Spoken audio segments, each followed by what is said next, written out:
Right, so time for the rear bumper mounts proper. So actually I'll show you what I've done and then explain how I did it. Well, it's not that complicated really. So it's a 5mm strip of 50mm plate, and then the top and bottom tied into the rear structure. I've also put these triangular ones in, so that'll support the weight a lot better. So just doing the same to the second side, flipping over my cereal box template, just checking so the top one's bang on. I've got a feeling the bottom one's going to be a little bit off because the body's not quite symmetrical, but I've also behind this one, if you can see there, welded in some captive nuts on the back. So that's the bumper iron coming through, and then it'll be nice and easily accessible. So I'll probably do some slots here to adjustment. In fact, I've pushed the bumper right up against the body to keep it steady. So yeah, I'll do a slot for each one of the bolts there. And that's both of them patterned up and a decent tack in place. There we go. I'll probably put, like I think I said earlier, another brace down to the top there, just above the thing, and then I can mark up where the holes are going to be. Well, so I can put some slots in. But that's really stiffened up that rear section nicely as well. And once I figure out where I'm going to put the boot catch, I'll put the stagger, and then I'll put some more verticals and maybe some diagonal across, well, top to bottom. Okay, a bit of wiggling, managed to get it out. I had to remove one of the rear tail lights and slide it over to the side a bit and up, and punched out the lower sort of captive studs. I think that's the repair method in the Tesla manual anyway. Punch them out and replace them with bolts. So I've added those little triangulations, welded up, and that's it. Welded up, I managed to manhandle it back into position. And now the bumper irons are slotted. So I just need to find some short little M8 bolts for that. I'll probably slot the outers for the, well, where the bumper bolts on as well. So there are two positions, and you can actually get a spanner up underneath. It's not symmetrical about the horizontal, so the bottom bit is further back, so you can get a spanner up. But I think that's probably about where I'll end up, sort of a finger's width at the front. Goes a bit bigger on the back. But yeah, a little bit of distortion in the frame as it's cooled down, well, heated up from the welding and then returned, so a bit more fettling. Okay, I've got the inner boot skin sat on some 5mm spacers. These brackets, I've made another one over there for the left side. They'll go onto this part of the, if you can imagine the back C sort of bar, the rear bar is going to go through that at an angle, and then the see if I can do this multiple handed.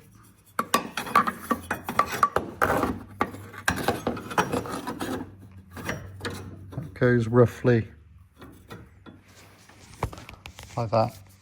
It's very hard to see, but hopefully once it's tacked in, all levelled and nicely, I'll be able to get a better shot. Failing that, I'll just get a better shot when the body's off, and I'll probably add a bit more bracing then.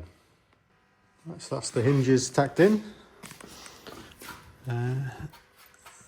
They work really well. I haven't actually had a look from underneath. Yeah, so obviously they're just in that single plane, so I'll put some bracing up above each one, but there's a reasonable amount of up and down adjustment at the body side, and then forwards rear adjustment on the actual boot. So I wanted to make sure I had enough clearance in there for the boot seal, but That's come out nicely. I think as others have seen, it's a bit sticky outy at the bottom, but I think as ratchet rebuilds Andy has seen, once he had the latch and everything in, it's sort of tucked in, so not going to worry too much just yet. Haven't actually tried this, but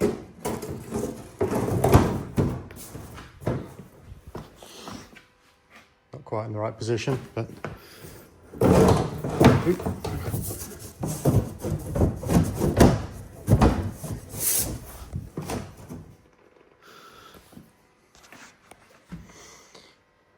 still obviously very badly positioned, but hey, kind of looks a bit more finished.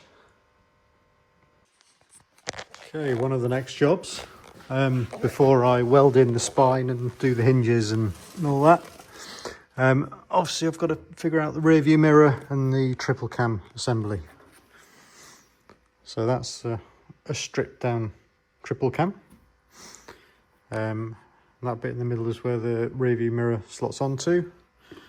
We've got all these other bits and bobs. So that, well, this would normally be bonded onto the windscreen.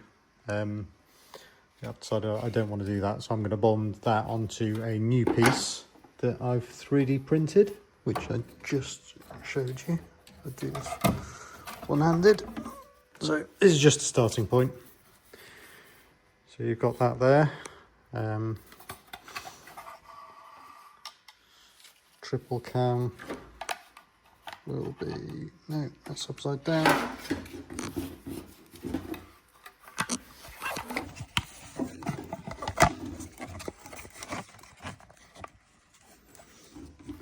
That'll be stuck on like that, and then you've got that plane at the top, which will bolt up into that front bit of the spine. That's there. I'm obviously going to have to shorten this assembly down a little bit. I've calculated all these angles so that the cameras will point nominally in the standard orientation from the horizontal. So I think from memory the Model 3 was 18 degrees from the horizontal, and the Gullwing's about 45. There you go. So it's a mishmash of those. So then you've got the cover, but it's not only a cover, it's got this little interior camera for, I don't know, driving monitoring. So I'm going to keep that. So I think to start with, I'm going to try chopping down various bits and bobs, and seeing how much of it I can keep. There is another thing to bear in mind. There we go. So the hazard light switch and the microphone and obviously interior lights was above the rear view mirror in the Model 3, so hence the wiring is all around that. So I'm going to try and see if I can locate that above the rear view mirror somehow, roughly there, maybe there. Yeah, so lots of cutting and playing to come. So a bit of mocking up.